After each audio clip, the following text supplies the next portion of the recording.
Vamos a continuar desarrollando el tema del metabolismo y bioenergética, ¿sí? Bueno, nosotros hasta ahora estuvimos viendo que en el organismo, bueno, en la célula, en los seres vivos, se llevaban a cabo un montón de reacciones químicas que tenían distintos objetivos. De entre esos objetivos había uno que tenía que ver con la producción y el consumo de energía, ¿se acuerdan? Bien. Bueno, hay una parte del metabolismo que se dedica a eso, ¿no? A producir energía para que sea consumida en distintos procesos que la requieren. Bueno, esa energía que los seres vivos necesitan para poder llevar adelante distintos procesos se conoce como energía libre. En realidad, toda reacción química, y las del metabolismo son reacciones químicas, ¿no? Toda reacción química se puede clasificar en base a si produce energía o si consume energía. Esta energía de la que yo estoy hablando no es la energía que nosotros hablábamos el otro día y que la llamábamos delta H. Está relacionada, pero no es precisamente ese delta H. Esta energía, porque esa energía, ¿se acuerdan cómo se llamaba? Esa H era entalpía, ¿no? Bueno, toda reacción química tiene asociada un cambio de entalpía, que puede ser positivo o negativo. Bueno, también pasa lo mismo con otra función termodinámica que no es la entalpía y que se llama energía libre, y que se representa con una letra G. De manera que toda reacción química o produce energía libre o consume energía libre. El tema es que, bueno, y los signos también son los mismos. Si la energía, la reacción química la produce, esa energía libre tiene un signo negativo, ¿no? Y si la energía libre se consume, esa energía libre tiene un signo positivo. Pero aquí el valor de la energía libre tiene un significado muy particular, porque todos los procesos químicos, todas las reacciones químicas que produzcan energía libre, que liberen energía libre, cuya variación de energía libre sea negativa, todos esos procesos decimos que son espontáneos, ocurren. En cambio, los procesos que consumen energía libre no son espontáneos. No van a ocurrir si no hay alguien que aporte desde afuera esa energía que necesitan. Suena bastante lógico, ¿no? Si ustedes necesitan energía para determinados procesos, si no hay nadie que se las dé, no lo van a poder hacer. En cambio, si ustedes liberan energía en ese proceso, eso sí va a ocurrir espontáneamente, porque ustedes no necesitan a nadie, ningún intermediario.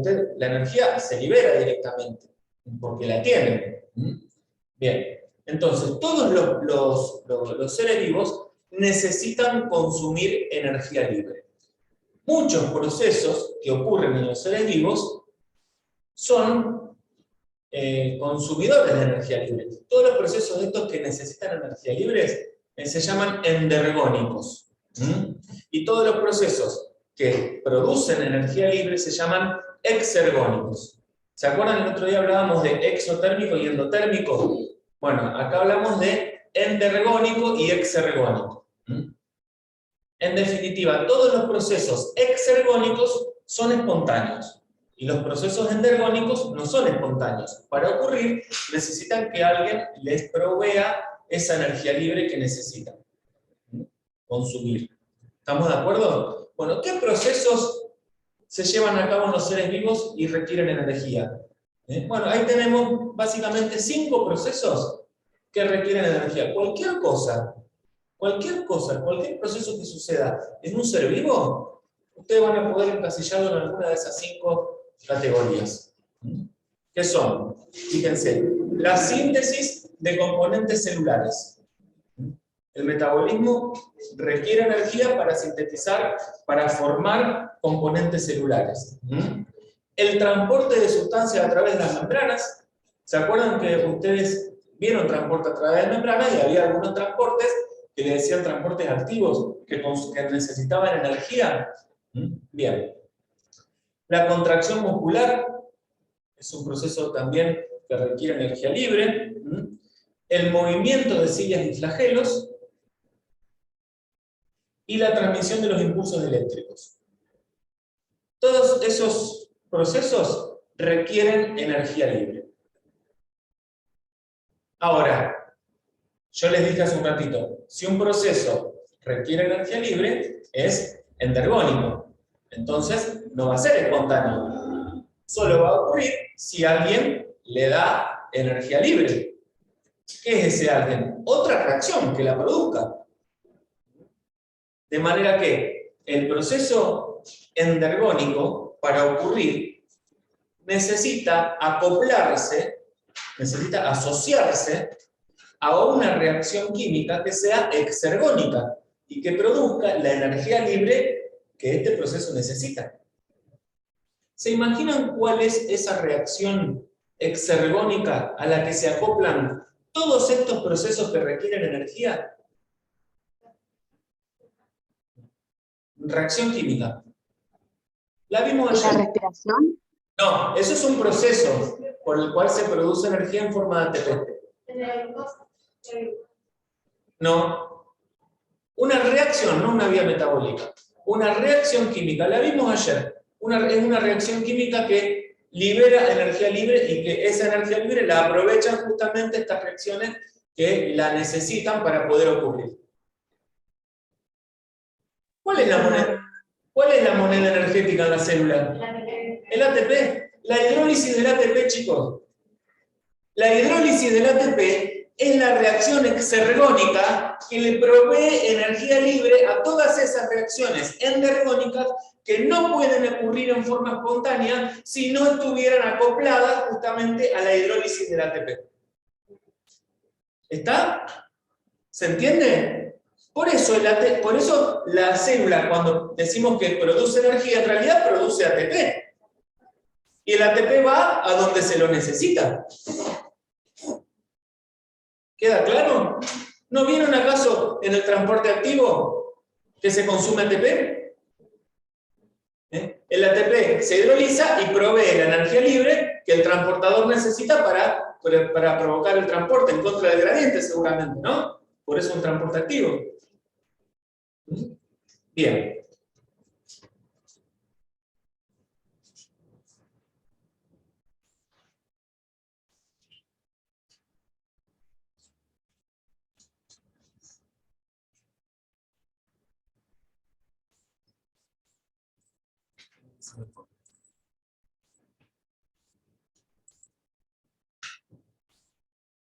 De manera que decimos, la célula produce ATP. ¿Cómo hace para producir ATP? ¿A partir de qué lo produce? Y ahora sí. Por ejemplo, de la glucólisis. Y después el proceso de respiración celular, ¿no? Todas esas reacciones, en donde está incluida la glucólisis, son reacciones en donde las moléculas son degradadas. Donde hay degradación de las biomoléculas. Esos procesos degradativos, ahora vamos a ver dentro de un ratito, también son oxidativos. La oxidación es un proceso por el cual una sustancia libera electrones. Creo que lo hemos visto cuando vimos la clasificación de reacciones redox, cuando vimos los tipos de reacción. Bueno, la oxidación es un proceso de liberación de electrones. Bueno, también es un proceso degradativo, la oxidación. Entonces, esos nutrientes que nosotros consumimos, los hidratos de carbono, los lípidos, proteínas, todos los nutrientes que consumimos, el metabolismo es capaz de agarrarlos, degradarlos y liberar la energía que hay contenida en ellos. Si les quita la energía, ¿qué va a quedar? Van a quedar sustancias de desecho de baja carga energética. El agua, el dióxido de carbono, el amoníaco, esas son sustancias que si bien tienen carbono, tienen nitrógeno, nosotros no podemos consumir como nutrientes porque ya están degradadas. No las podemos consumir. Entonces, esos procesos en los cuales los nutrientes son degradados para producir energía, se conocen como procesos catabólicos o catabolismo. ¿Cómo se produce la energía? Y, en principio, en forma de ATP, ¿no? En forma de ATP. Pero también vamos a ver nosotros que en las vías metabólicas, catabólicas, se producen electrones, porque son oxidativas, ¿no? Se liberan electrones Y esos electrones no pueden estar viajando solos por la célula. En realidad los transportan determinados transportadores, cofactores le llamamos, transportadores de electrones, que son el NAD, el NAD-fosfato y el FAD.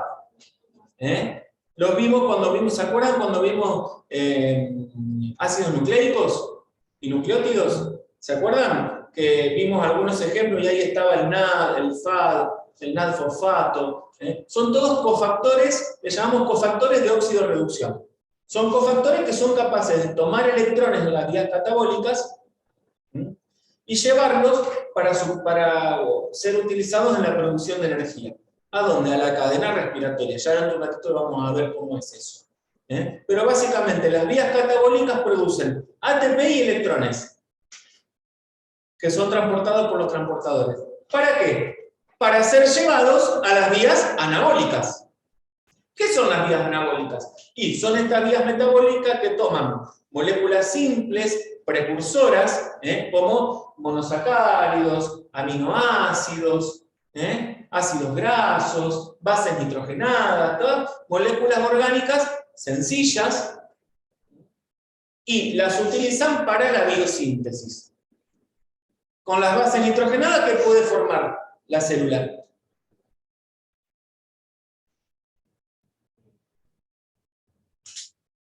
Aminoácidos. Con las bases nitrogenadas, ácidos nucleicos. Esto está siendo grabado. Ácidos nucleicos. ¿De dónde se creen que sale el ADN que se replica? ¿De dónde saca ladrillo la célula para replicar el ADN? Y son estas moléculas precursoras. Y ese proceso consume energía. ¿Qué va a hacer la célula con los aminoácidos? ¿Qué va a formar? Proteínas. ¿Qué va a formar con los monosacáridos? Polisacáridos. Todas moléculas más complejas. El anabolismo toma moléculas sencillas y las convierte en moléculas más complejas. Esos procesos de biosíntesis requieren energía. Son endergónicos. ¿De dónde saca la energía la célula? La energía que produjeron las reacciones catabólicas. El ATP y los electrones que están en los cofactores, sobre todo el NAD-fosfato, le lleva electrones directamente a las vías metabólicas biosintéticas, porque estas vías metabólicas biosintéticas que hay en el anabolismo son vías reductoras. Es lo contrario de la oxidación, la reducción. Necesitan electrones. Y así se producen distintos componentes celulares, macromoléculas, que la célula necesita para su funcionamiento. ¿Qué pasa? Bueno, el ATP cuando deja su energía en las vías anabólicas, ¿en qué se convierte? En ADP, ¿no? Los cofactores que están oxidados dejan los electrones y se convierten en cofactores reducidos. Perdón, los cofactores que están al revés, que están reducidos porque tomaron electrones, dejan su electrón y se oxidan.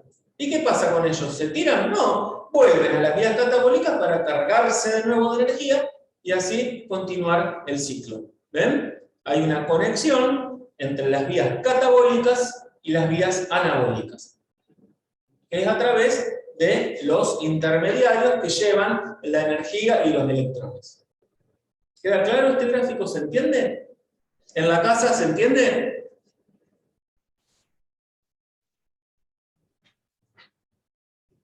Sí, profe. Bien, perfecto. Bueno, como dijimos, el ATP es el intermediario energético por excelencia. Hay algunos casos donde la energía la lleva otro, no importa. Es el ATP. En la hidrólisis del ATP, no sé si se alcanza a ver, en la hidrólisis el ATP libera un fosfato, se convierte en ADP, y ese proceso libera energía. No sé si dice ahí, más o menos, fíjense, entre 11 y 13 kilocalorías por mol de ATP se produce. Entre 11 y 13 kilocalorías por mol. Eso produce la hidrólisis del ATP. Ahí tenemos dibujada la molécula de ATP. Bueno, dibujo un poco las representaciones. Tenemos la adenina, la ribosa. Están los tres grupos fosfato. ¿Entienden las partes de esa molécula? ¿La interpretan? La base nitrogenada, el azúcar, es un nucleótido, ¿no?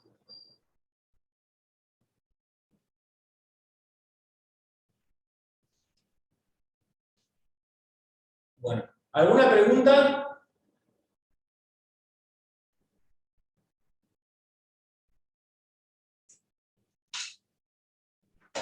¿No? Bueno, ¿seguimos?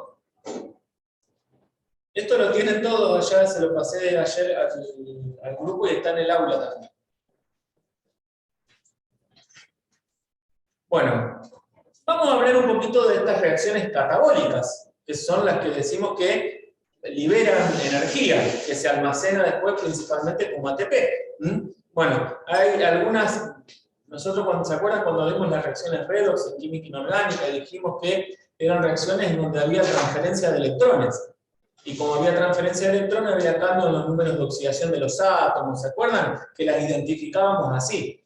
Bueno, en realidad las reacciones redox son reacciones en donde hay transferencia de electrones, de una especie química a otra especie química. Si decimos que hay transferencia de electrones, alguien pierde los electrones y alguien los gana, ¿no?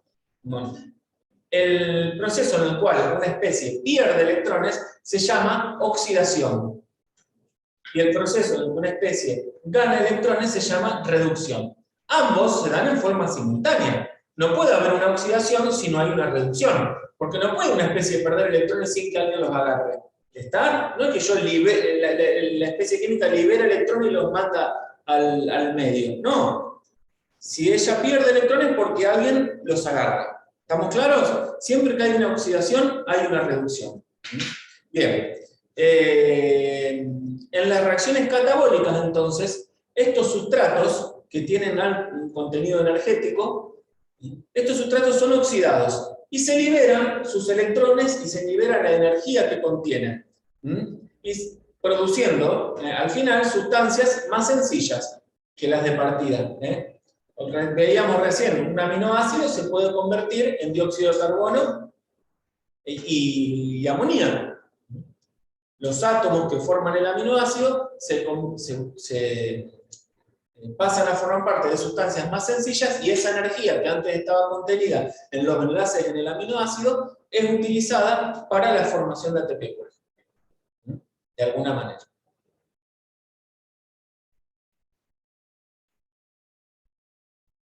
Ahora bien, cuando nosotros vimos las reacciones redox en química inorgánica, era fácil darse cuenta cuando alguien se oxidaba o cuando alguien se reducía, porque había un cambio en el número de oxidación.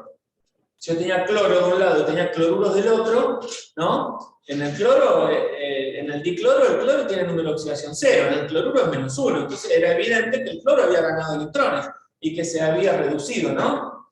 Eso en las sustancias inorgánicas es más sencillo de visualizar. No es tan fácil en las sustancias orgánicas.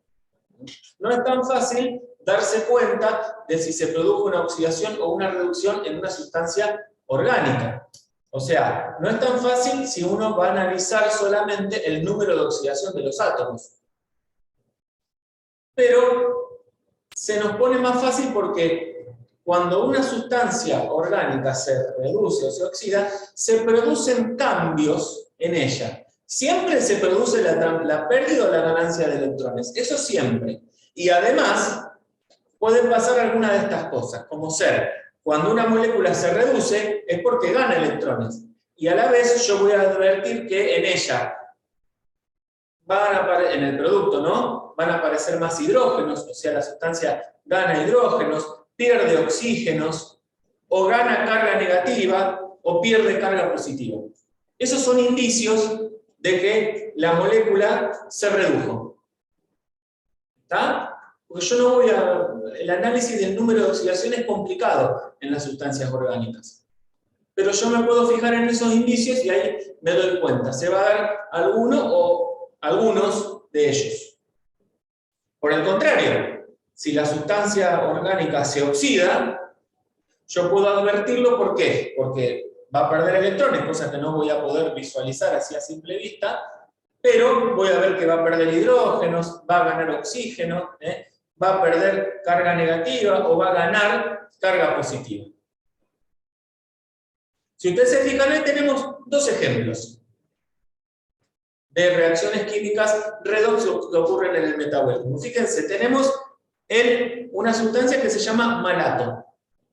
El malato se convierte en oxalacetato. Si ustedes se fijan, acá, el malato reacciona con el NAD. ¿Qué es el NAD? Es un cofactor de óxido-reducción, es un transportador de electrones. O sea que acá el malato estaría intercambiando electrones con el NAD. Pero ¿quién gana los electrones y quién los pierde? Vamos a ver, fíjense el malato. Se convierte en oxalacetato. ¿Encuentran alguna de estas características en este cambio del malato a oxalacetato? Sí, no sé. Vamos a ver algunos de estos cambios. Sí, de estos 4 cambios. ¿Ustedes identifican algunos de estos 4 cambios ahí? Pierde hidrógenos. Fíjense, vamos con este carbono. Un carbono carboxílico que acá también está, ¿no?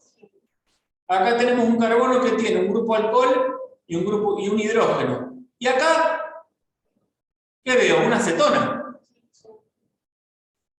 Fíjense, acá había 2 hidrógenos que ahora no están más. Acá ha perdido hidrógenos. ¿Sí? ¿Ganó oxígeno? No, porque acá hay uno y acá hay uno, ¿no? Pero hay un doble enlace con el oxígeno. Y cuando yo tengo un enlace simple con el oxígeno y en el producto tengo un enlace doble con el oxígeno, es como que hubiera ganado oxígeno. Lo interpreto así. Si bien no ganó un átomo de oxígeno, hay más enlaces hacia los oxígenos. Entonces, fíjense que son características de la oxidación, la pérdida de hidrógenos y la ganancia de oxígenos. De modo que yo puedo decir que el malato se oxidó. Si el malato se oxidó, ¿qué le pasó al NAD? Se redujo. Y fíjense, el NAD acá aparece con una carga positiva y acá aparece con un hidrógeno. El NAD perdió carga positiva y ganó hidrógeno. ¿Lo ven? Sí.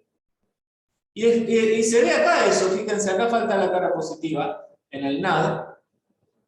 Fíjense, pero se ve que se gana el hidrógeno, ¿lo ven? Entonces este cofactor está oxidado y se reduce. Y está bien, acá el NAD se reduce. Y el malato se oxida. ¿Siempre pasan en simultáneo?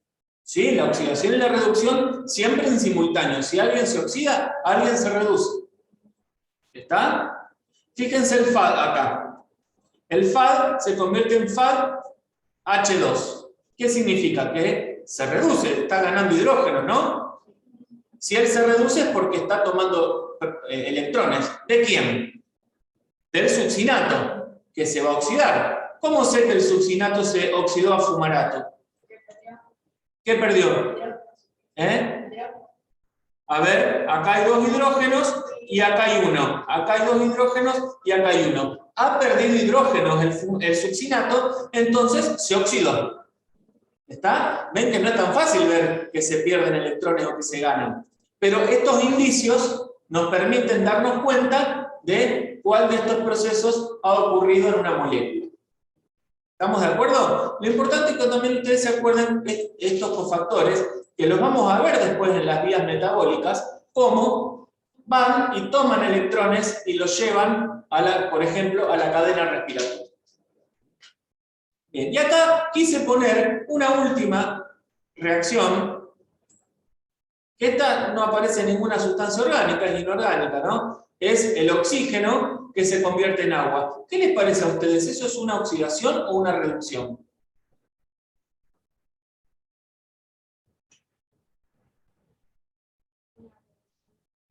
Una reducción. El oxígeno toma electrones y se convierte en agua.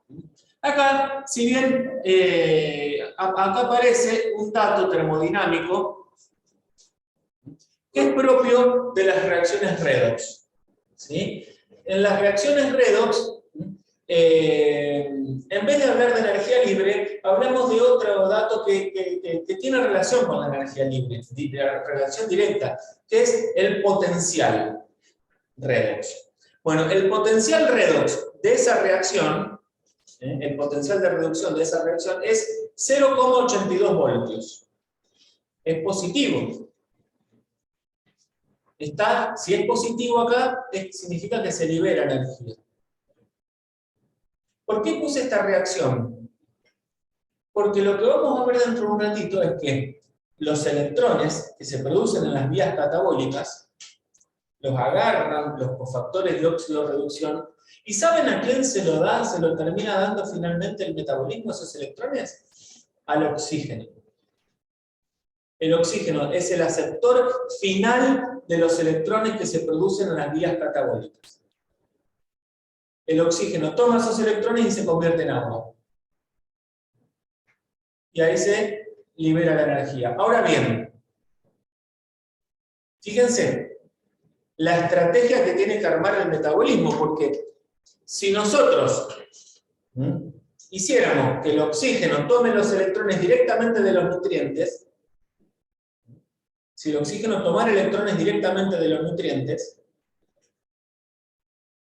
esa energía que se produce no podría ser aprovechada y se liberaría en forma de calor.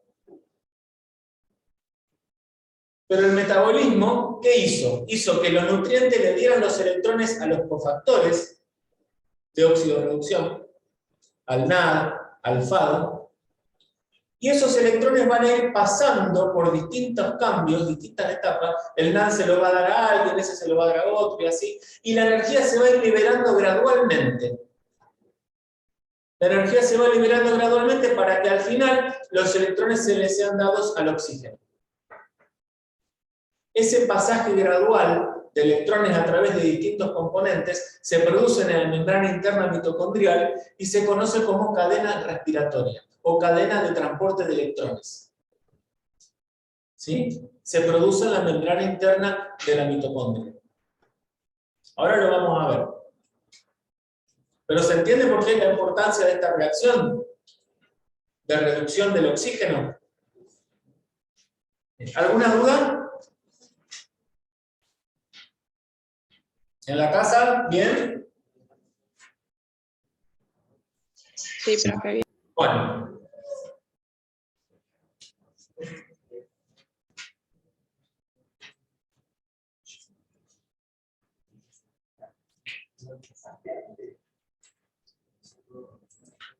Entonces, en definitiva, las vías metabólicas catabólicas, ¿sí?, oxidan los productos de la digestión para producir energía. Nosotros consumimos alimentos, esos alimentos son digeridos por el sistema digestivo y son absorbidos, los nutrientes. Esos nutrientes se descargan a la sangre, a la linfa, de la linfa van a pasar a la sangre después, pero en definitiva van a ser transportados hasta los tejidos, donde van a ser absorbidos y utilizados para la producción de energía. Nosotros consumimos hidratos de carbono complejos, ¿no? Almidón, glucógeno, consumimos sacarosa. Bueno, esos hidratos de carbono son degradados en el sistema digestivo para liberar monosacáridos. Los monosacáridos son absorbidos, transportados a la sangre, de ahí son tomados por los tejidos, y el catabolismo los convierte en una molécula intermediaria que es común a todos los metabolismos, fíjense, de los hidratos de carbono, los lípidos, las proteínas. Ese intermediario común se llama acetil-CoA. ¿Ya lo vieron? ¿Lo conocen? Entonces, el metabolismo, los procesos catabólicos, las vías metabólicas catabólicas, van a oxidarlo todo para producir acetil-CoA. ¿Para qué quiere la célula producir acetil-CoA? ¿Cómo? ¿Para que ingrese a dónde? Ya está. Al ciclo de Krebs. Está ahí, ¿no? ¿Se ve? Al ciclo de Krebs. Y el ciclo de Krebs después viene la cadena respiratoria, vamos a ver que ahí se produce ATP. Ahí se va a producir ATP, que es la energía que necesitamos. De todo este complejo cuadro en donde los distintos nutrientes se convierten en acetil-CoA, a nosotros nos va a interesar particularmente la glucólisis, en donde estamos en el costado izquierdo, ¿no? Donde dice monosacáridos acetil-CoA, ahí en realidad nos va a interesar más la glucólisis, en donde la glucosa se convierte en piruvato, y el piruvato después se convierte en acetil-CoA. Esto en el contexto de un metabolismo oxidativo, en presencia de oxígeno en una célula que tiene mitocondrias, ¿no? No estamos hablando de un proceso anaerobio, vamos a ver que acá cambia la cosa, cuando no hay oxígeno o cuando la célula no tiene mitocondrias. Ustedes sabían que tenemos células que no tienen mitocondrias, ¿no? Por ejemplo. ¿Qué célula de nuestro cuerpo no tiene mitocondrias?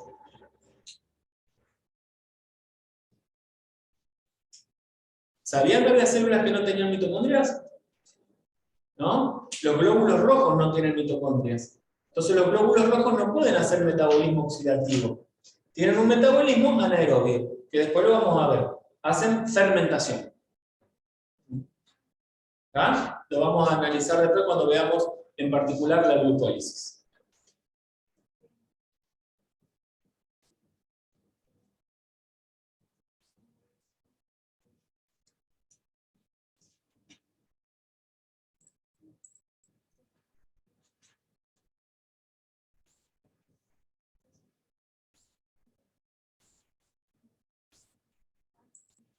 Bien, entonces, ahora vamos, ese gráfico que vimos recién lo vamos a abrir un poquito.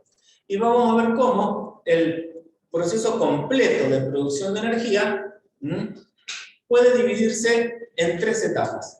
Estamos hablando a partir de los alimentos, ¿no? Se divide en 3 grandes etapas. En una primera etapa, los alimentos van a ser degradados para que sus componentes puedan ser absorbidos. De esto se va a encargar el sistema digestivo. Va a digerir los componentes de los alimentos, liberando moléculas más sencillas, aminoácidos, monosacáridos, ácidos grasos, glicerol. Todo eso va a poder ser absorbido por el intestino y va a ser transportado a través del sistema circulatorio hacia los tejidos que van a captar de la sangre, van a captar lo que necesitan. Esa es una primera etapa, que implica entonces la transformación de moléculas complejas a moléculas más simples que puedan ser absorbidas y transportadas. ¿Se entiende? ¿En la casa se entiende? Sí, perfecto.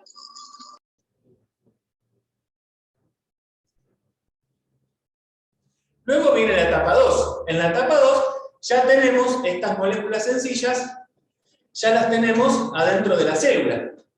Ya la célula las absorbió. ¿Qué hace con ellas? Bueno, todas ellas van a ser degradadas, van a ser oxidadas. ¿Para qué? Para convertirlas en acetil-CoA. En el caso de la glucólisis, de la glucosa, la glucólisis va a convertir a la glucosa en piruvato y el piruvato se va a convertir en acetil-CoA. Como estas vías metabólicas son oxidativas, se van a producir electrones.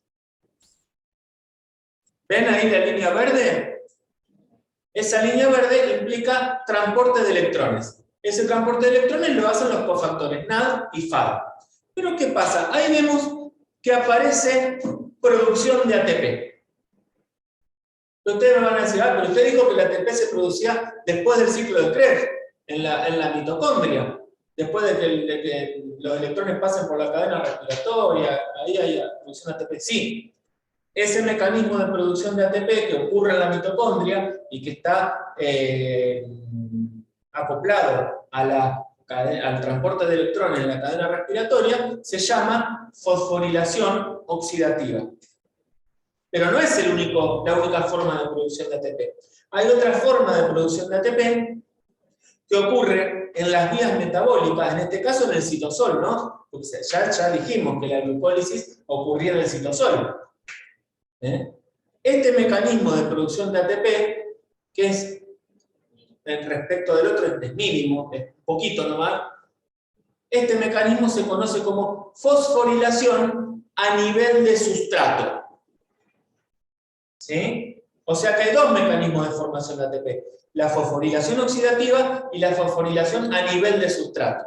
La fosforilación a nivel de sustrato es este mecanismo que ocurre en las vías metabólicas y que, por ejemplo, es el mecanismo por el cual la glucosa produce ATP por medio de la glucólisis. En algunas células que no tienen mitocondria, por lo tanto no tienen ciclo de Krebs, ni tienen cadena respiratoria, ni pueden hacer fosforilación oxidativa, la única forma de producción de ATP es la fosforilación a nivel de sustrato. Por ejemplo, la glucólisis. Los glóbulos rojos solo pueden hacer glucólisis anaerobia. Después vamos a ver en detalle qué es esa glucólisis anaerobia, pero ya lo podemos ir adelantando, ¿no? Porque ustedes algo ya estuvieron charlando. ¿Están? Bien. Entonces fíjense cómo en esta segunda etapa esas moléculas que ahora están en el citosol, esas moléculas sencillas, aminoácidos, monosacáridos, ácidos grasos, son utilizadas para el metabolismo las oxida, se oxidan en determinadas vías metabólicas y se produce acetil-CoA. Por ejemplo, para decirlo, ¿no? La vía metabólica que produce acetil-CoA a partir de los ácidos grasos se llama beta-oxidación. Por ejemplo. Bien. Los aminoácidos, algunos son desaminados y se terminan convirtiendo en piruvato, por ejemplo, o en acetil-CoA. Entonces, fíjense cómo todos confluyen en el acetil-CoA, liberando electrones, ¿no? Y esto nos permite entrar a una tercera etapa.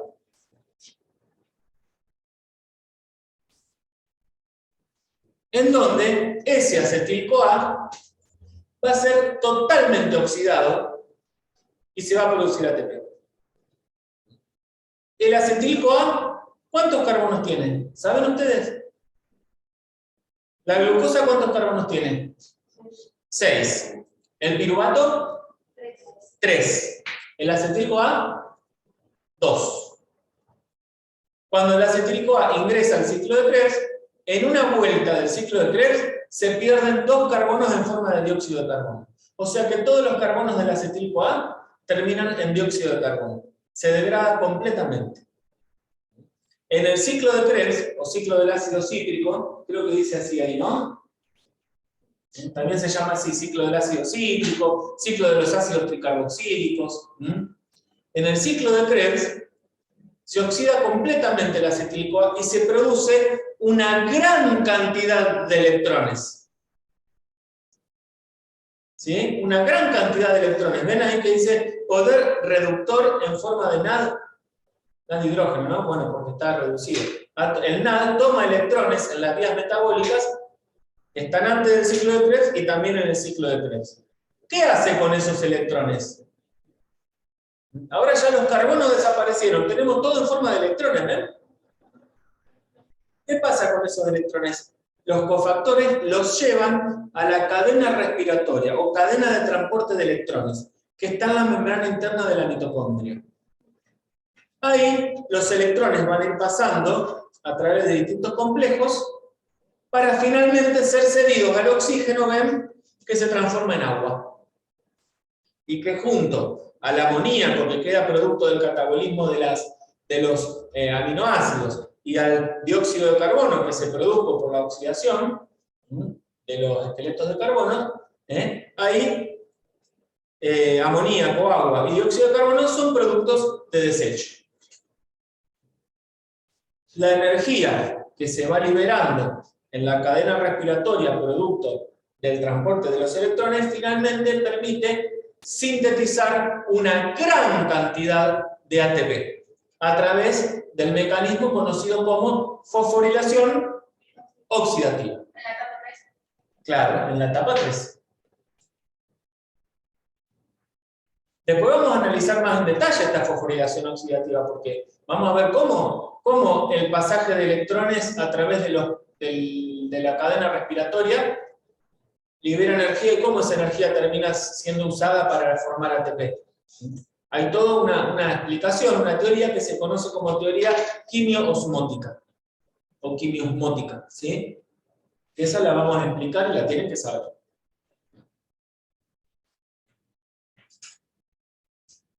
Bueno, dijimos que ahí en el ciclo de Krebs, vamos a analizar un poquito más en detalle el ciclo de Krebs. El acetil-CoA es completamente oxidado. Fíjense cómo el ciclo de Krebs consiste en una serie de reacciones, una vía metabólica cíclica, ¿no?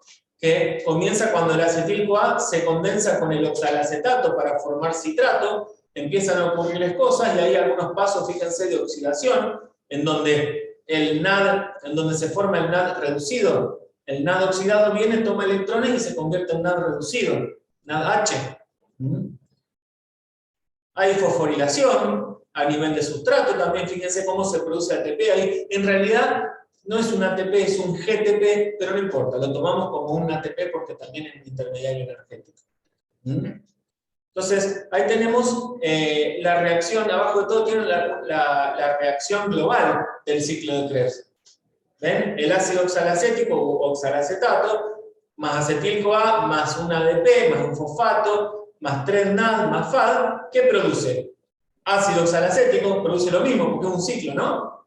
Pero 2 dióxidos de carbono, antes había un acetil-CoA y ahora hay 2 dióxidos de carbono. Ahí están los 2 carbonos de la parte acetilo, del acetil-CoA. 3 NAD reducidos, antes estaba oxidado el NAD, ahora está reducido. En agua, 3 protones, coenzima A y FAD reducido. Siempre comienza y termina con oxalacetato. Claro, porque es un ciclo. Estamos mostrando cómo va perdiendo dióxido de carbono. Claro, ¿lo ves ahí? ¿Ves que hay pérdida de dióxido de carbono? Y ahí esos son los 2 carbonos del grupo acetilo, del acetil-CoA, que se pierden. En realidad, no son los del grupo acetilo que entró, sino los del grupo acetilo que entró 3 ciclos antes, 2 ciclos antes. Pero no importa eso. ¿Y el GTP qué cambia? Es energía, es una fosforilación a nivel de sustrato. ¿Esto dónde ocurre? ¿Qué parte? No. En la matriz mitocondrial. ¿Se acuerdan la parte de la mitocondria? No sé si van a alcanzar a ver en casa. Membrana externa, las invaginaciones o crestas, membrana externa, membrana interna. ¿Se ve ahí en la casa? Membrana externa, membrana interna, matriz, espacio intermembrana, ¿no? Membrana externa, espacio intermembrana, esto es membrana interna y esta es la matriz mitocondrial. Tiene 2 membranas la mitocondria. Tiene 2 membranas y tiene... ¿Saben ustedes que tiene su propio ADN? Sí. Donde están codificadas, ¿qué enzimas? ¿Qué enzimas les parece a ustedes que van a estar codificadas en el ADN mitocondrial? Las que catalizan todas estas reacciones del ciclo de Krebs. Y otras, ¿no? Pero ahí, en la matriz mitocondrial, justamente están los genes que codifican todas las enzimas del ciclo de Krebs, que van a ser usadas ahí en la misma matriz mitocondrial. Hay una teoría muy interesante que explica el origen de la mitocondria, no sé si ustedes ya la estuvieron viendo, la teoría endosimbiótica, que es para explicar, bueno, no solo la teoría endosimbiótica es una teoría muy amplia que no solo explica la presencia de las mitocondrias en las células eucariotas, sino también la presencia de los cloroplastos, por ejemplo. ¿Y por qué está el NAD con la flecha dando vuelta? ¿Cómo? Con la flecha dando vuelta. Fíjate que la flecha indica la producción, ¿sí? Se produce el NAD, te falta el NAD oxidado ahí. ¿Sí? El NAD oxidado que toma electrones y se reduce. Fíjate que la flecha va en el sentido de la producción de las cosas. Están los productos nada más. ¿Vamos? Bien. Y bien, finalmente esos electrones que fueron captados por los cofactores de óxido reducción, tanto en el ciclo de Krebs como en las vías metabólicas catabólicas, son llevados a la cadena de transporte de electrones, en donde se va a producir ATP por fosforilación oxidativa. Ahí, en ese grafiquito, debería decir transporte de electrones y fosforilación oxidativa, porque son dos procesos que están asociados. ¿Cómo? ¿A dónde van los electrones? A la cadena respiratoria. Ahí debería decir cadena respiratoria más fosforilación oxidativa. ¿Y la fosforilación cuánto sucede? Ahí vemos. También en la membrana interna mitocondrial. Eso lo explica la teoría quimiosmótica. ¿Qué dice la teoría quimiosmótica? Bueno, la teoría quimiosmótica dice que ahí tenemos un esquema de la mitocondria, de una parte de la mitocondria, ¿no? ¿Ven las dos membranas? ¿Ven? La membrana externa, la membrana interna. ¿Qué encontramos acá en la membrana interna? Esto que está como 1, 2, 3, 4, C, Q. Estos son los componentes de la cadena respiratoria. Los componentes de la cadena respiratoria. ¿Qué hacen los componentes de la cadena respiratoria? Se van transfiriendo electrones entre ellos. ¿De dónde sacan esos electrones que se transfieren? Del NAD y del FAD. El NAD viene, el NAD reducido, ¿lo ven acá? Deja sus electrones en el complejo 1 y se vuelve a oxidar. Este NAD, ¿qué hace ahora? Y se va de nuevo al ciclo de Krebs o a la vía metabólica para tomar electrones nuevamente, ¿no? Se regenera acá el NAD. Si no, no tendríamos NAD suficiente.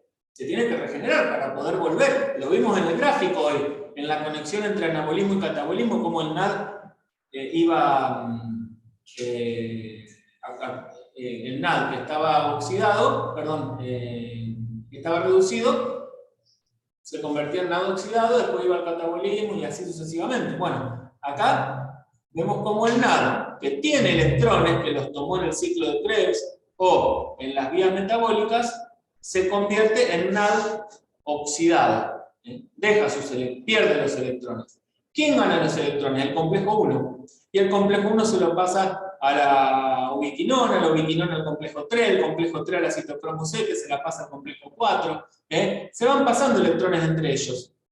Y finalmente los electrones son cedidos al oxígeno, ¿ven? Que se convierte en agua. A medida que van pasando los electrones por los distintos complejos, se va liberando energía. ¿Esa energía se usa para la síntesis de ATP? No. Se usa para bombear protones desde la matriz mitocondrial hacia el espacio intermembrana, en contra del gradiente de concentración. Por eso se requiere energía. La concentración de protones del espacio intermembrana es mayor que la concentración de protones de la matriz mitocondrial. Por eso, si yo quiero pasar protones de la matriz al espacio intermembrana, los estoy transportando en contra del gradiente. Necesito energía para eso. ¿Está? Estos componentes, los complejos de la membrana, el complejo 1, el complejo 3 y el complejo 4, lo que hacen es bombear protones desde la matriz mitocondrial hacia el espacio intermembrana. ¿Qué pasa? ¿Se van a empezar a acumular protones en el espacio intermembrana? Sí. Y después van a reingresar a la matriz, pero van a reingresar a través de un transportador que se llama, que es un complejo proteico, que es justamente la ATP sintetasa. ¿Qué hace la ATP sintetasa? Reingresa los protones. Ese reingreso de protones se hace a favor del gradiente. Como es a favor del gradiente, produce energía. Esa energía, la ATP sintetasa, la utiliza para fosforilar el ADP y producir ATP. ¿Ven cómo? El transporte de electrones está acoplado a la fosforilación oxidativa, pero no es directo. El ATP no se produce en la cadena respiratoria, acá en los complejos. Los complejos bombean protones al espacio intermembrana, los protones reingresan a la matriz a favor del gradiente y eso libera energía que el ATP sintetasa utiliza para fosforilar nuevamente el ADP y producir ATP. Por fosforilación oxidativa. Por eso se llama oxidativa. Porque es una fosforilación que está asociada a los procesos de oxidación, porque requiere que haya electrones. ¿Queda claro? Eso es la teoría quimiosmótica, así a grandes rasgos. Hay que saberlo. Sí. Es un cuentito. Ah, ok, así. Tenés que saberte el cuentito, porque te pueden preguntar, explique qué es la teoría quimiosmótica. Pero bien a profundo o así como que Lo dije bastante profundo. Ah, bien. Podemos hacerlo más profundo todavía, No, pero no, no. tranquilo. No. Está bien. Así lo van a ver explicado en el apunte. Sí, porque está bastante simple. Sí. ¿Lo entendieron? Sí. ¿En la casa se entendió? Yo tengo una duda, profe. ¿Cómo? Yo tengo una duda. Dale, decime. Una vez que, bueno, la ATP sintetasa solo los electrones, ¿qué pasaba? No te entendemos bien porque se escucha mal. Si habla un poquito más lento, a ver si podemos entender. Dale. Una vez que la ATP sintetasa reingresó los electrones, ¿me escuchan? Se escucha mal. ¿Querés escribir la pregunta en el chat? Dale. Dale.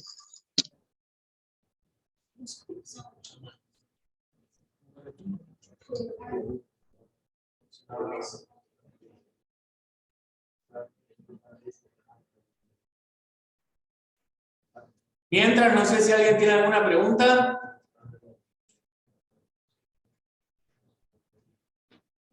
¿Cómo se llamaban los componentes de la matriz? Estos componentes que están en la membrana interna mitocondrial, en su conjunto se conocen como cadena respiratoria. Es el complejo 1, el complejo 2, no están en la punta. No. Complejo 1, complejo 2, ubiquinona, complejo 3, citocromo C y complejo 4. Ah, se encuentran en esta membrana interna. Están en la membrana interna. ¿Ves que están anclados en la membrana? Están anclados en la membrana interna. Tendrían que ser como. Son proteínas, sí, de la membrana.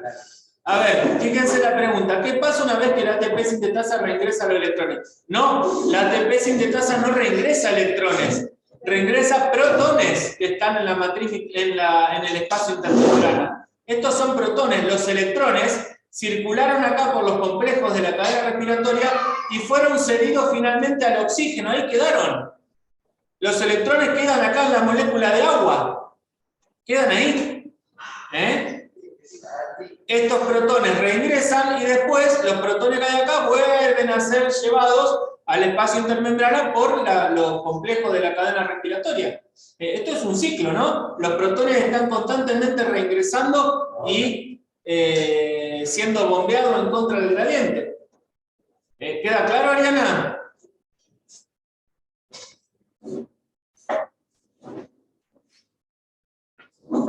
¿Sí? Bien, perfecto. ¿Alguna otra duda? Bueno, terminamos acá entonces con la parte de... ¿Terminó? Con la parte de bioenergética.